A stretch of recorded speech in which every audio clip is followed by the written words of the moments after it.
welcome back to my channel. Nah, di video kali ini sesuai dengan judul, aku bakal bahas nih mengenai jurusan ilmu komunikasi.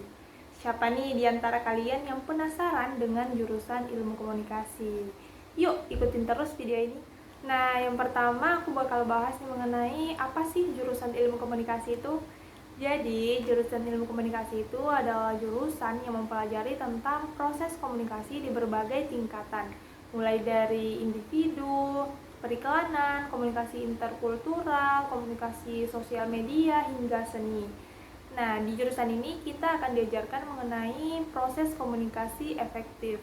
Sekarang ini banyak kan masalah yang terjadi karena miskomunikasi. Nah, di jurusan ini kita akan diajarkan banyak sekali teori komunikasi agar bisa menyampaikan pesan seefektif mungkin dan terhindar dari yang namanya miskomunikasi, seperti itu. Oke, selanjutnya aku bakal bahas mengenai stereotip yang paling sering aku dengar selama kuliah di jurusan ilmu komunikasi, yaitu jurusan ilmu komunikasi hanya diperuntukkan untuk orang-orang yang jago public speaking doang. Jurusan ilmu komunikasi hanya diperuntukkan untuk orang-orang yang jago ngomong di depan umum doang. Sampai-sampai nih ya, banyak teman aku yang bertanya, emang iya jurusan ilmu komunikasi itu gak ada peluang untuk orang-orang yang introvert, untuk orang-orang yang pendiam? Emang iya di jurusan ilmu komunikasi itu isinya cuman orang-orang yang ekstrovert atau pandai berbicara di depan umum? Aduh teman-teman, emang kalian pikir itu jurusan ilmu komunikasi dari semester awal sampai semester akhir cuma membahas seputar public speaking doang? Kan gak gitu juga konsepnya. Di ilmu komunikasi ini kita akan belajar tentang banyak hal, jadi bukan cuma tentang ngomong di depan umum doang. Misalkan nih, kita akan diajarkan mengenai bagaimana cara menyampaikan pesan di berbagai media. Biasanya kan kita menyampaikan pesan atau informasi melalui presentasi.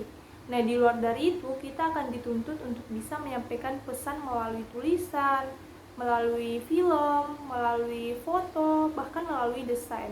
Jadi, ingat ilmu komunikasi itu bukan cuma belajar ngomong doang, bukan cuma belajar tentang public speaking doang, tapi ilmu komunikasi itu sangat luas. Makanya, itulah gunanya peminatan supaya kemampuan kita bisa terfokus kepada salah satu cabang ilmu komunikasi, seperti itu. Oke, selanjutnya kita bakal bahas nih mengenai mata kuliah apa aja sih yang bakal kita temui ketika mengambil jurusan ilmu komunikasi. Jadi pada semester 1 kita akan belajar mengenai dasar-dasar komunikasi seperti psikologi komunikasi, sosiologi komunikasi, pengantar ilmu komunikasi, komunikasi massa, dan mata kuliah dasar lainnya.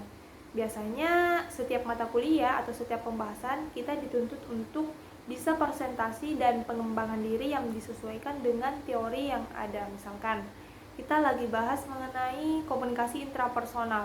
Komunikasi intrapersonal ini kan merupakan komunikasi yang dilakukan di dalam diri kita sendiri.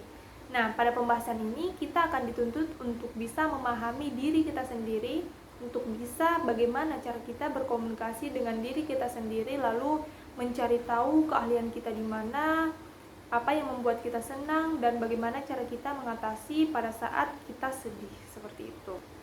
Lalu pada semester 3 mata kuliah itu biasanya sudah mengarah pada peminatan yang kita pilih. Misalnya nih, kita pilih peminatan jurnalistik, maka mata kuliah yang bakal kita temui itu adalah mata kuliah yang berkaitan dengan jurnalistik. Misalnya dasar-dasar jurnalistik, hukum dan etika jurnalistik, teknik wawancara, dan mata kuliah lainnya yang berkaitan dengan jurnalistik. Oke, yang terakhir aku mau kasih saran nih buat kalian yang masih bingung mau ambil jurusan apa dan tertarik nih dengan jurusan ilmu komunikasi. Mending kalian itu banyakin riset dulu deh tentang jurusan ini. Misalkan kalian tanya-tanya sama senior kalian yang mungkin udah ambil jurusan ini supaya ekspektasi kalian itu sesuai dengan apa yang Anda dapatkan nantinya. Jangan sampai kalian merasa salah jurusan, karena meskipun aku pribadi nih merasa bahwa jurusan ini sangat asik, tapi setiap orang kan berbeda-beda. Bisa jadi kalian nggak berpikir seperti apa yang aku pikirkan mengenai jurusan ini. Yang harus kalian tahu adalah ketika kalian mengambil jurusan ini, maka ada banyak sekali hal-hal baru yang bisa kalian pelajari dari berkomunikasi. Meskipun komunikasi ini adalah kegiatan kita sehari-hari, tapi ketika kalian mengambil jurusan ini, maka kalian akan menyadari bahwa ada banyak sudut pandang ketika kita berkomunikasi. Inilah yang membuat jurusan ini spesial menurut aku pribadi, karena jurusan ini menemukan kompleksitas dari sebuah skill yang dimiliki oleh manusia, seperti itu. Nah, itulah tadi sedikit informasi mengenai jurusan ilmu komunikasi. Semoga informasinya bisa diterima dengan baik oleh kalian dan bisa bermanfaat untuk kalian semua.